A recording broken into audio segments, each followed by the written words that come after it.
Exciting times. I want you to turn to Matthew chapter 5. We're going to read verse 33 down through verse 37. Matthew chapter 5. And just to kind of bring you into where we are in the process, we are zeroing in on the last verse of this paragraph, which is verse 37. And this morning and next Sunday morning, we will be dealing with this particular verse, the first section of it this morning, and next Sunday the second last section, and that will end this series on this particular paragraph. We will then be moving into the book of Acts, chapter 4 again, and doing a paragraph there. So we're going to take a little break from the Sermon on the Mount. I can only stand so much. It is powerful stuff, isn't it? So we're looking at Matthew chapter 5 and verse 33 particular as we move towards the last verse of that paragraph. He says, "Again, you have heard that it was said to those of old, 'You shall not swear falsely, but shall perform your oaths to the Lord.' But I say to you, do not swear at all, neither by heaven, for it is God's throne, nor by earth, for it is his footstool, nor by Jerusalem, for it is the city of the great king. Nor shall you swear by your head, because you cannot make one hair white or black. But let your yes be yes, and your no, no, for whatever is more than these is from the evil one." Reading it again. "But let your yes be yes, and your no, no, for whatever is more than these is from the evil one." Now, I'd like to have you keep that passage available because we're definitely coming back to investigate that phrase and the sequence of those words. But if you have your Bible, I'd like for you to turn to the Gospel of John, chapter 1. There are the synoptic Gospels, which are made up of Matthew, Mark, and Luke. And they are different than the Gospel of John. John does an altogether different approach. It's not a right or wrong, good or bad thing. It's just different. Matthew, Mark, and Luke, they give a narratives. Not that John doesn't have narratives, but they give more of a flow of the narratives of the life of Christ. For instance, in the birth, in the incarnation, which incarnation means assuming flesh. In God assuming flesh and being among us, Matthew and Mark and Luke give details. In other words, Matthew gives about Joseph's viewpoint, how he felt about the whole thing, how the angel of the Lord came in the middle of the night and told him to marry her, and how it was all going to be okay. Angel intervenes, sends them all off to Egypt into isolation, and they are saved. The Christ child is saved from the wrath of Herod and gives all those wise men come. See, he gives all these details. Luke does the same thing, only does it from the woman's viewpoint, Mary, and we have shepherds involved, and we have all of those details of the actual event itself. John gives none of that. He isn't interested in that. Not that that isn't important, not that you can't glean something from that, but his, I hesitate to use the word, but his is a philosophical, theological approach. He wants you to get the deep concept of what really was going on in the midst of all of that narrative.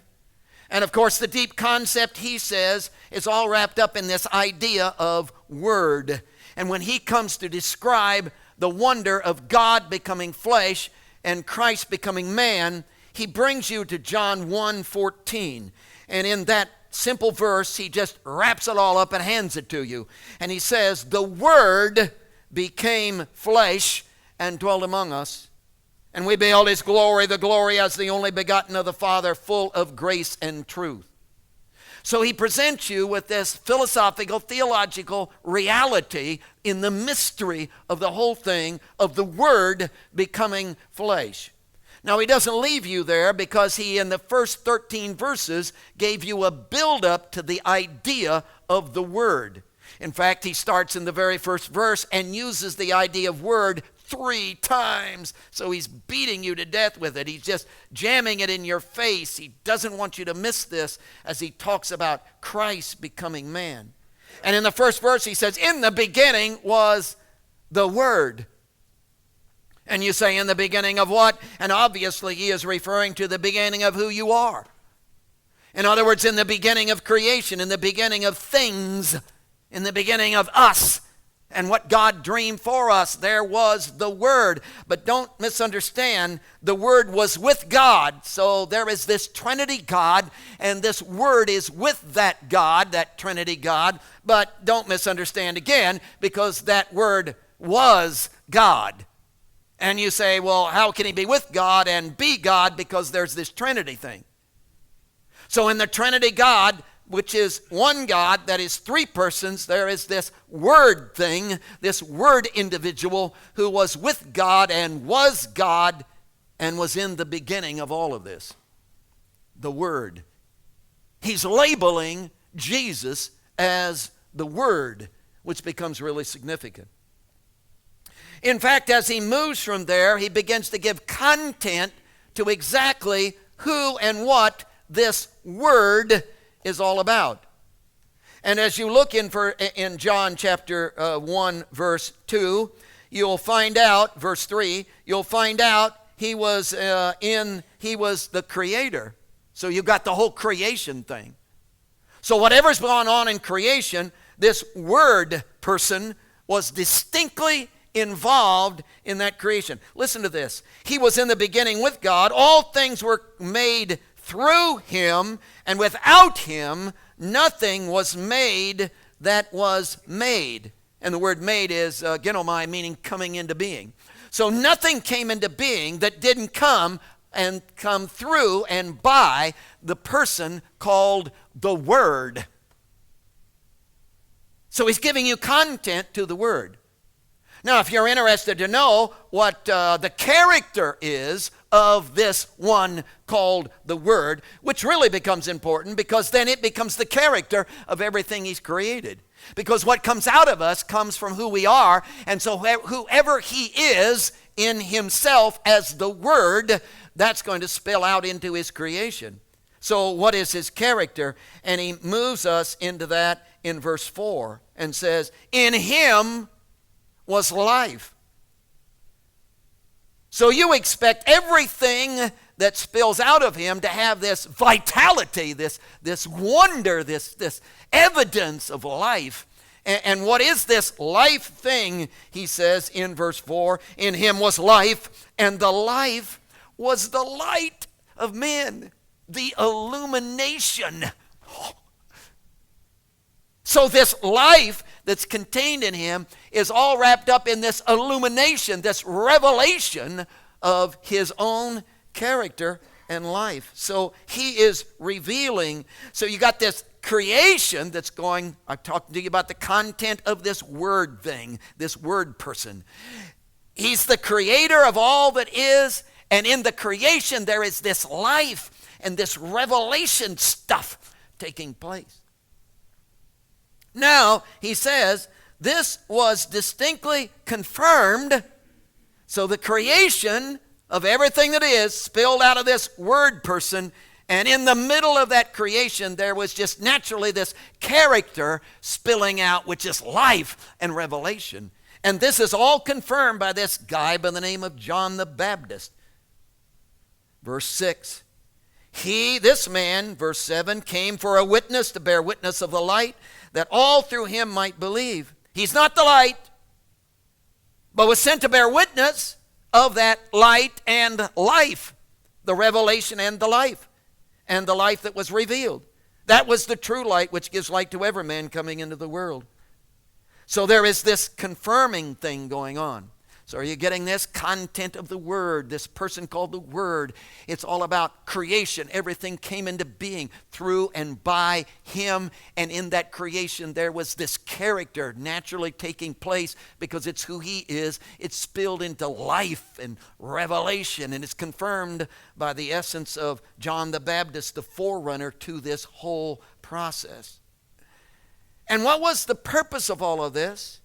He says it was for the reason of conception. See, what he's really interested in is conceiving. Life wants to conceive. Life wants to give birth.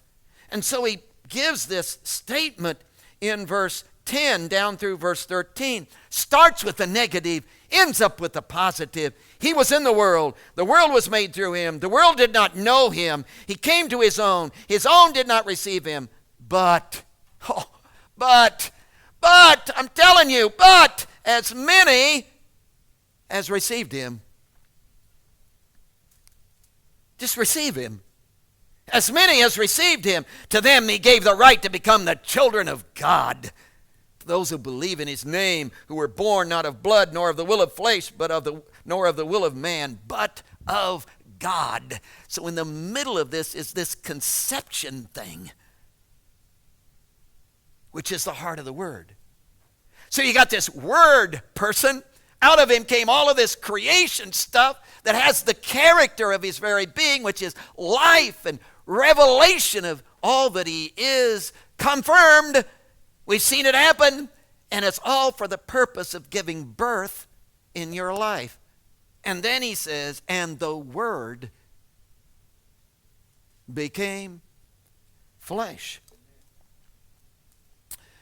Now, you know that the Greek word for word is logos, L-O-G-O-S, logos. And logos is used in a variety of ways in the New Testament. I know that. But see, John, when you become a Bible student, John, when you really get into the Word, John is so absolutely strong in the presentation of this word thing, this logos thing, identifying, giving Jesus that name. That he's reached in, pulled out this word, and jammed it on the person of Jesus. And so sufficiently in his gospel, just lays that thing out, just wow. And it's just such an awesome concept, and it's obviously inspired by the Spirit, and obviously begins to grip you inside as you begin to think about the possibility of what that means. Logos. Jesus is the word logos. Basically, the Greek word for logos has two ideas, but I hate to say that because it's really one idea with two sides, because you can't have one without the other. In other words, it's this and this forming this. So it's not this and that. No, it's this and this forming this. So there are two ideas that are really one. And the two ideas are this. You got to get this. This, one idea is idea. So a vital part of the whole idea of logos is there's an idea. In other words, in the mind of the Trinity God, had an idea. There was a thought. He had a dream. He had an overwhelming desire. He had something that was birthed in him through his very nature and thought process that literally captivated him, and he couldn't leave it alone. It wasn't just any idea. It wasn't just a idea. It was the idea. It was a driving, passionate idea that just captured his whole character.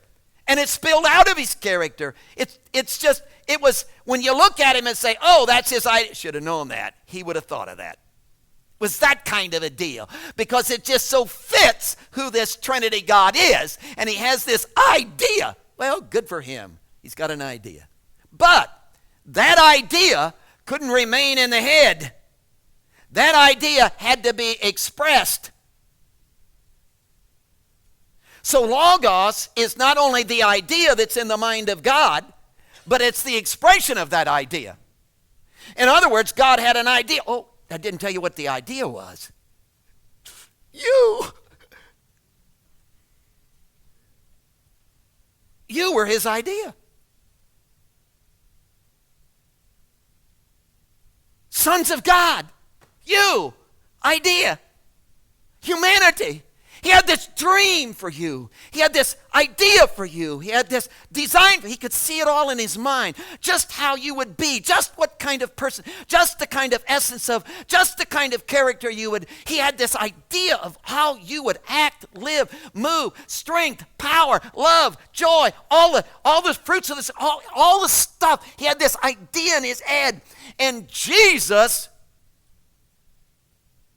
stepped into the flesh and became the expression of that idea.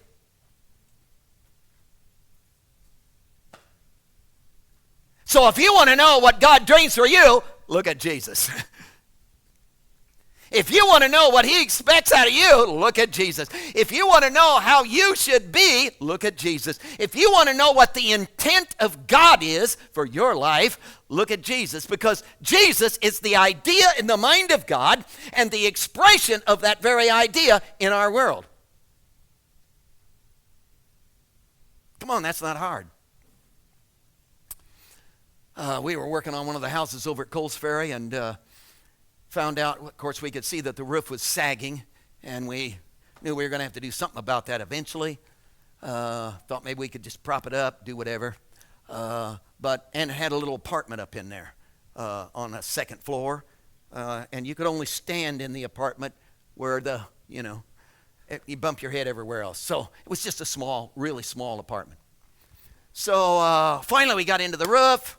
Found out it was 2 feet, the rafters were 2 feet apart instead of 16 inches, 2 feet apart, and they were 2x4s instead of 2x6s, and they were all cracked, which is why the roof was sagging. So we decapitated the house, and the whole top is gone. So I'm looking at Joel, and I say, wow, let's put that roof back on. Joel said, I got an idea.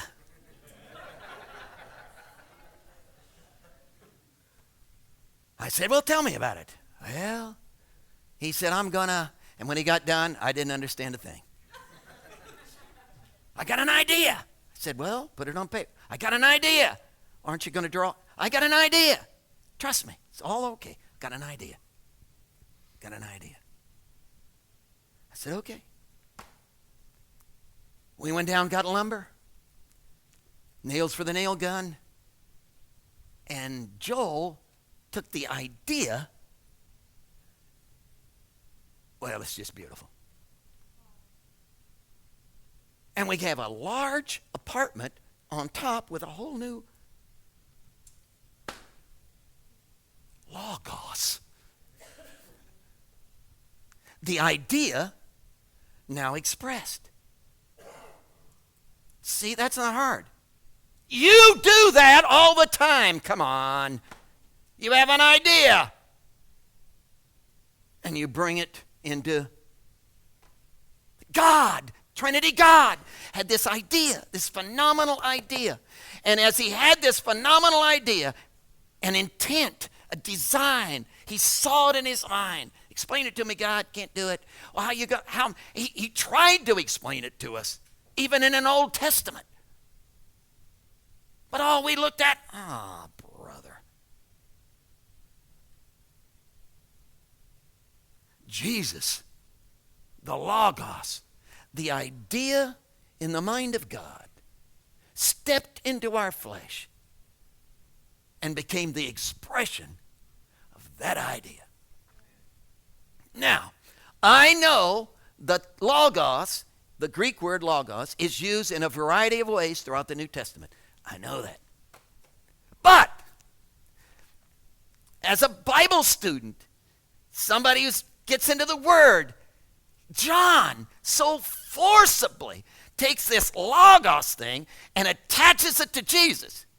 So overwhelmingly explains who he is in connection with logos, gives him the name that, folks, every time, I confess to you, every time I see the Greek word logos, it brings me back to Jesus. The idea now expressed. Can't get away from that.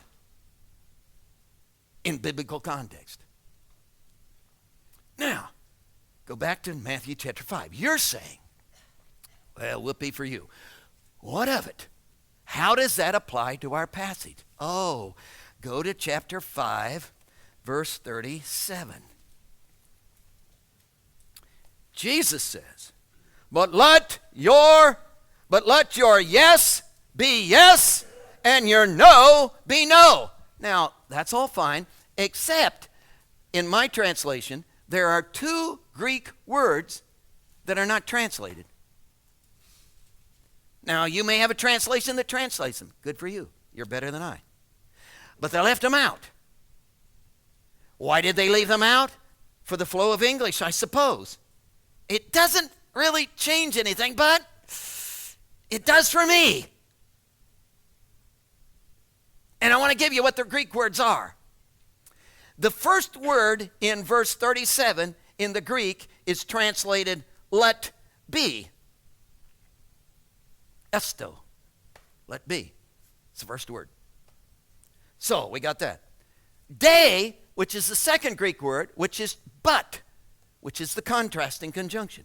So, but, let be, and then comes these two words they don't translate.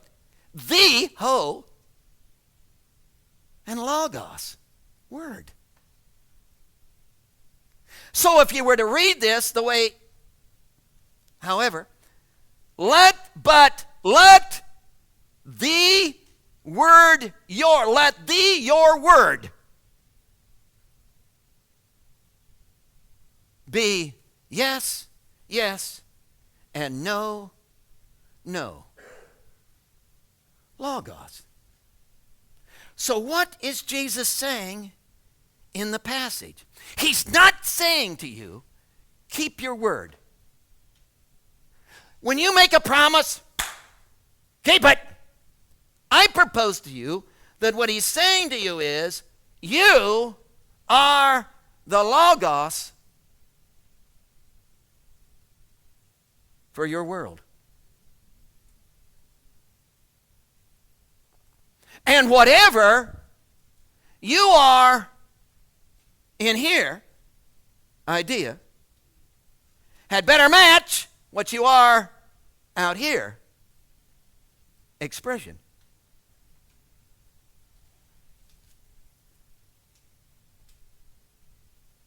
Now he starts with a contrast. You remember that the premise of the whole Sermon on the Mount is, I am absolutely helpless. Poor in spirit. Started with that. I am absolutely helpless. I have no resource whatsoever. And in my helplessness, I am to mourn in that helplessness. In other words, helplessness is to grip me like grief grips someone who's lost a loved one. And I'm to live in that, always aware of it. In everything I'm doing, I'm never distracted from it. The absence of my loved one is consistently, constantly after me, in me, at me.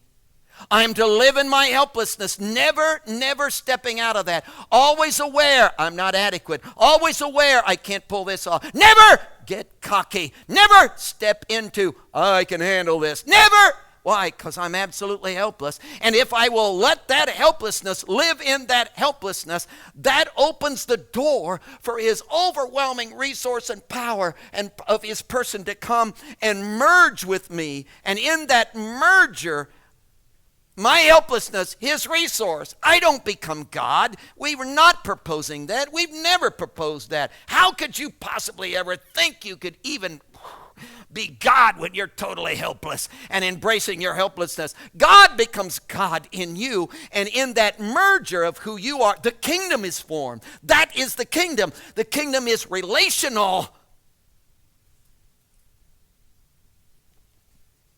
That's his concept. And it's a merger of my helplessness and his overwhelming resource.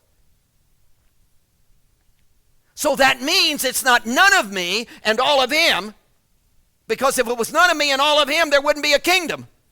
There would just be him. And it's not all of me and none of him, because I've lived in my helplessness and tried to act like I wasn't helpless and ended up, well, never mind. So this is all of me and all of him in a merger. And what is all of me? Absolute helplessness. And when that merges, a whole new dynamic takes place within the human life. This new creature. He says, let me give you some examples. First example, murder. The old timer said, don't murder.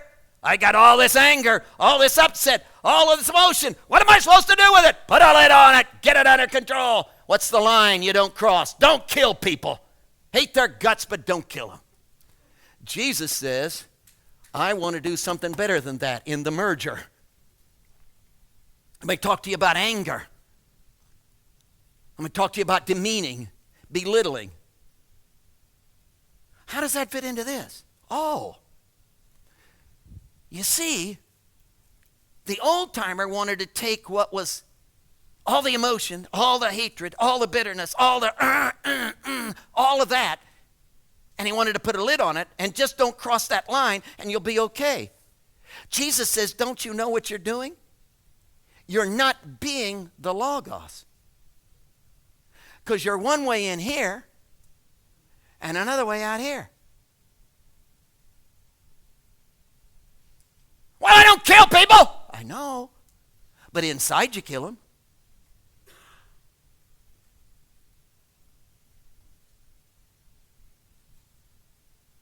So you big hypocrite, quit that. Because you're acting one way out here, another way in here. See, I grip your hand, smile, turn, hope you drop dead. What am I'm not the Logos. I'm not the idea in here giving expression out here. I'm the opposite of that. I'm a hypocrite. And what I am in here isn't coming out here. In fact, in his language, you would be better off to hate me in here and kill me out here. At least you'd be the same.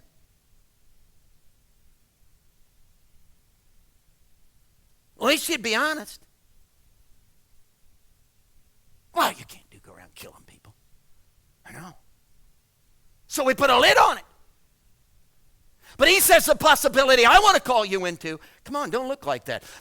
This is encouraging, folks. The possibility that you can move into now is, you and your helplessness can merge with his overwhelming resource, and the idea in the mind and the heart of God can now begin to be displayed through you, and you can become the Logos, the idea and the expression of the very thought process of the divine.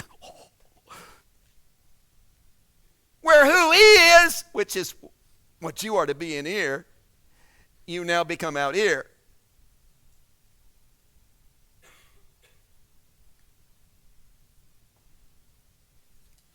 He says, let me give you another example. The old timer said, hey, yeah, I got a sex drive. It's just one appetite out of many. I just put it over here in a corner. I know. You got to live with it. But hey, you can't just let your sex drive run wild. Because family, family, kids, society. Got to do what's right. Put a lid on it. Don't cheat on your wife. That's the lid. You big hypocrite. Because what you are in here isn't what you are. I never cheated on my wife. But you wanted to.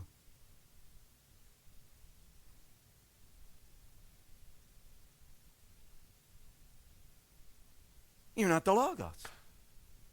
Because the idea in here is not what you are out here. And you think one thing in here and do another out here.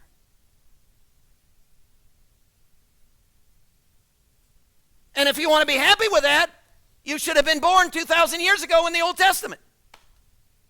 Because that was an Old Testament structure. But Jesus says, We're in a new day, people. Woo! We're in a new hour, folks. Wow. Now don't get out of hand.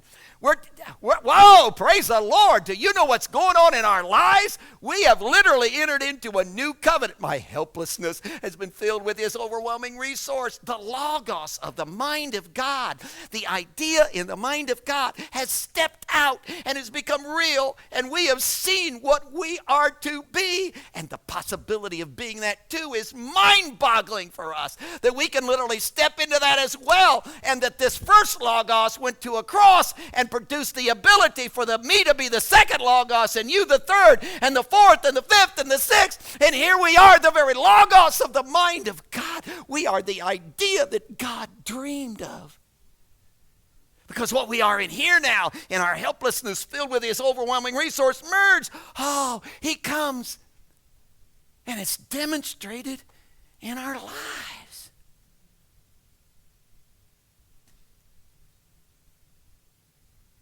So Jesus said, what you thought was a little body drive over in the corner, forevermore. Your sexuality is at the very core and heart of your life and gives expression through your whole being. What would happen if the idea God has for you were at the very core of your life, dominating your sexuality, and your sexuality now took on the whole expression of the mind of God? That would change the way I walk. That would change my dress. Does your church have rules on dress? Not about dress. Coffee, yes, but not about dress.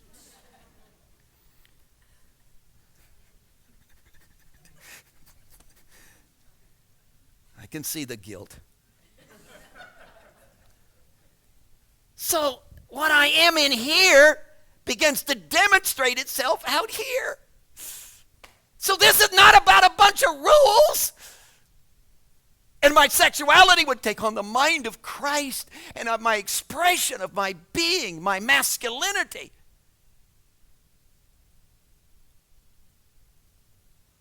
Would be an expression of His idea. That's an awesome thought, isn't it? Awesome thought. Well, what about marriage and divorce? Third example. Oh, he said, that's no problem. Say, hey, you don't like your wife? Get rid of her. Psst.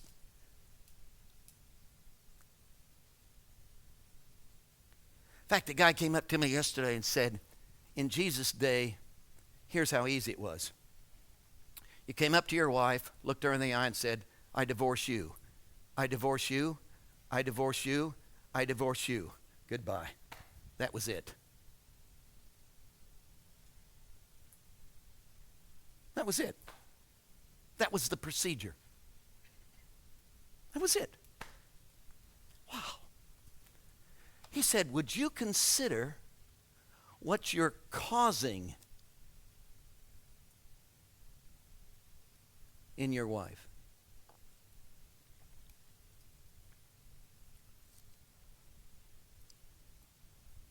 What you're causing. Manley, you talk about this every time you preach. I know. Bear with me one more Sunday. We'll get out of this. But see, this is his idea. Well, how am I going to cause the right things in my wife? Be right in here. Give expression to it. Only possibility I got.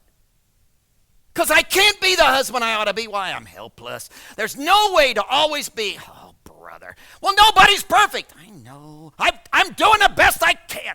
I got it. Hey, I mean, you can't live above sin. You're right. You can't. It's just impossible. Well, nobody's Jesus. You did right. You're admitting your helplessness. See, you're admitting you can't do this.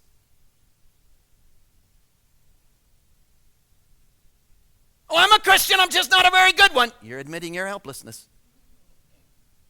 You're admitting it.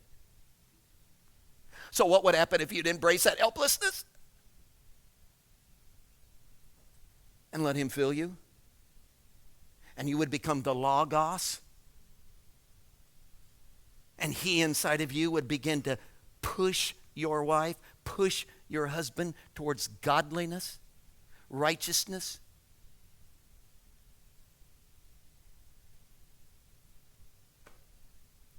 Let me talk to you about morals, our passage. He says, the old timer said what? Hey, if God is involved in your word, you got to keep it. Well, how are you going to handle that one? Don't involve him.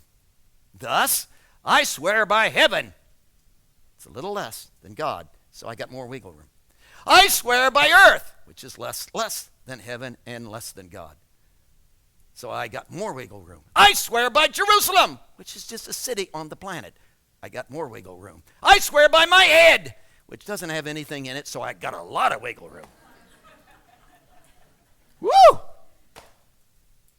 And all of this is designed to do what? Well, be one thing in here, another thing out here. So I look you in the eye and I say, hey, I will, but I have no intention. Southerners are really bad at that. They are. You knock on a guy's door in the South and say, hey, sure would like to have you come to church. Oh, preacher, I'll be there. Sure, I'll come this Sunday. And in his mind, he's thinking, not a chance.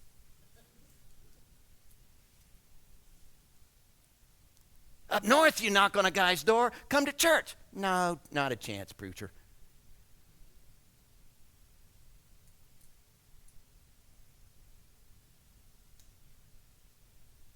So where are you on your integrity?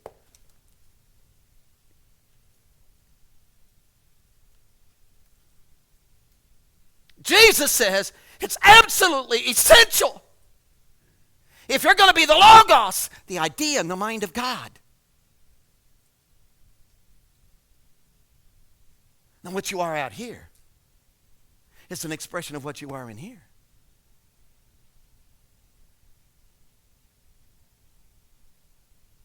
And you dare not mix that. You hypocrite.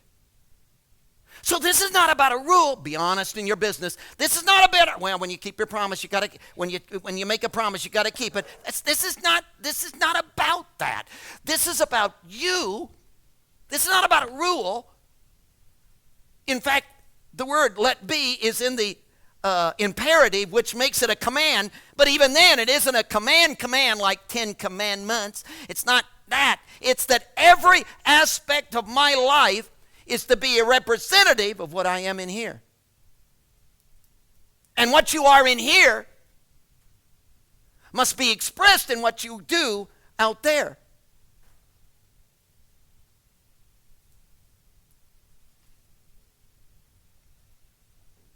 Now, the interesting thing about this whole approach that he's making is, I can't make that judgment for you.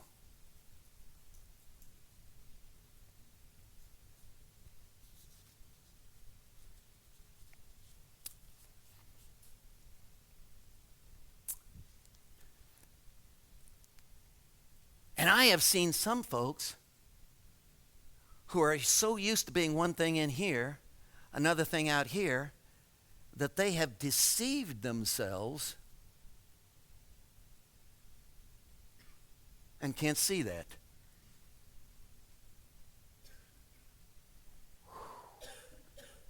You know how awful that would be?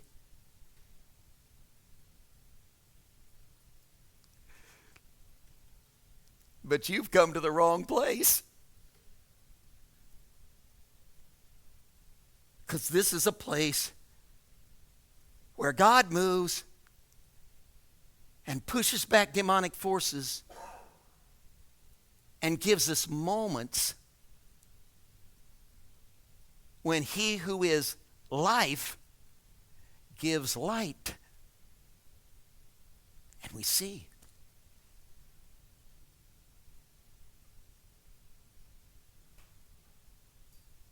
And what an opportunity, people. to be the Logos of my world. The idea of the mind of God brought into full expression. And if you'd like to know what God wants your life to be, you say to your world, look at me, people.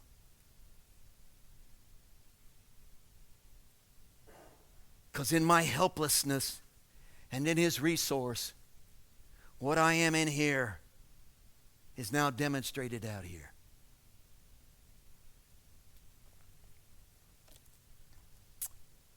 Incredible, Jesus. Oh.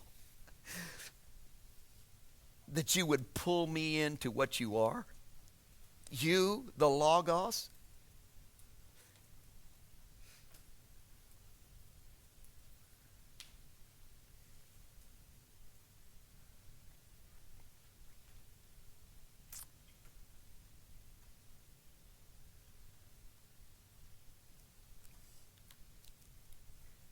And could any one of us, oh God, read the New Testament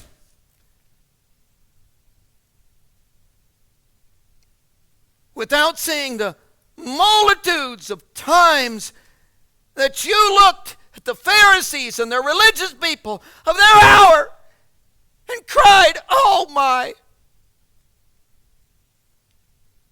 hypocrites,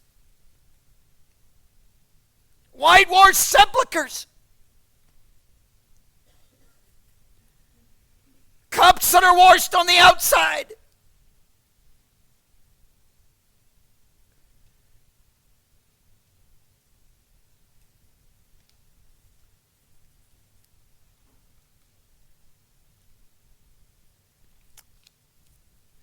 And Lord, I know I don't have to ask you this, but what I'd really like to have happen this morning is I'd like for you to implant in every single individual, in the sound of my voice, implant within them this overwhelming craving and desire. Let it come full-blown within us, that what I am inside, oh, it's got to match what I am outside.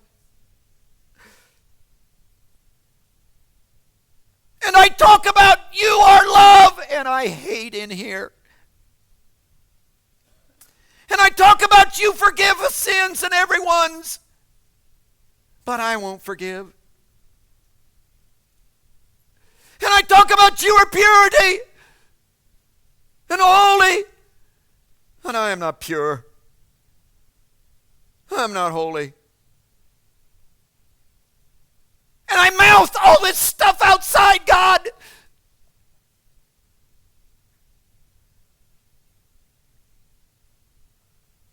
But inside,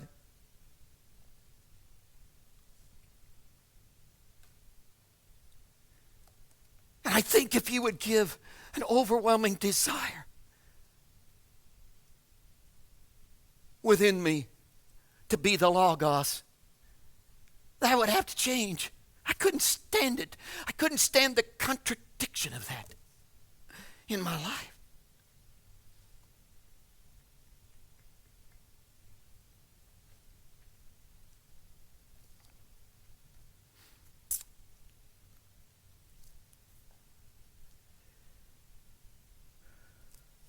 Heads are bowed.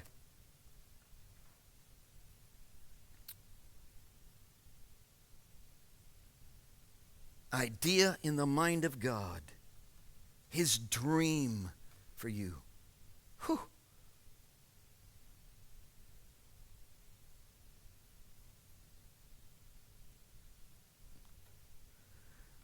Would you let him birth it in you?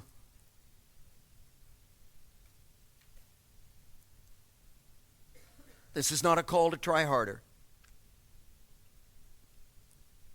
This is a call to let him birth it in you. Let what is going on in his mind invade your life, merge with your inner being, and bring total expression through you until what you are outside is what you are inside, and what you are inside is what you are outside. and you are the Logos for your day. Just some moments of seeking.